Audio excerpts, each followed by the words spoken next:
Well then, mukhang settled na lahat ng mga detalye. Kapag gawa sa old leather yung mga furniture sa kwarto, magkakaroon siya ng luxurious feels, di ba? Tama. Actually, plano ko ngang gumawa ng custom amenities para sa mga suite ng hotel rooms nyo. Oh, really? Magandang idea yan. Excuse na sandali. Sure. Hello? Liverpool at Manchester United? Ano sa Enfield? Teka. Mamaya na lang, nasa meeting ako ngayon eh. Pasensya na. Ano nga ulit ang pinag-uusapan natin? Fan ng Liverpool ang lolo mo? Tama ka dyan. Fan ka rin ba ng Liverpool FC? Hindi ako, pero yung friend ko super fan. Ako pwede mo kong tawaging fanatic. Pangarap ko kasi dating magkaroon ng sariling football club at malawak na stadium na rin. Pero alam kong di realistic eh. Actually, matutulungan kitang maabot pa rin ang pangarap mong team. Maipapakilala ako sa'yo. Sino siya? Jerd pangalan niya, kaibigan ko. Gaya mo, fan rin siya ng Liverpool. Magiging magkasundo rin kayo for sure.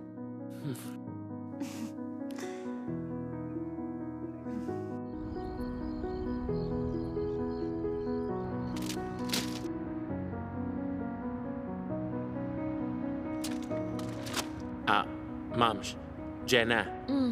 May nag-aantay sa'yo. Actually, kanina pa. Sino?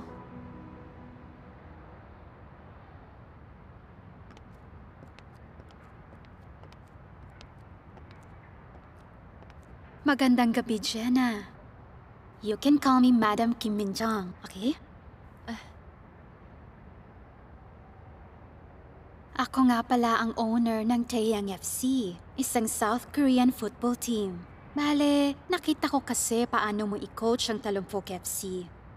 At gusto ko imbitahan kang mag-coach ng team ko doon sa Korea. Ang totoo nga niyan, Tay ang mother ko. Oh. Matapang siya. At siya ang una kong naalala nung nakita kita. Mayroon talagang kakaiba sa ating mga Tay na babae. Kung payag ka na sumama at maging team coach ng Taeyang Football Club, alam ko na magkakaroon ng magandang pagbabago.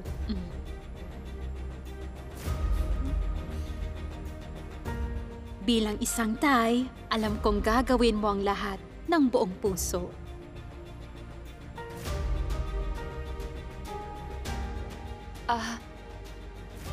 Interested ako sa offer niyo na maging coach.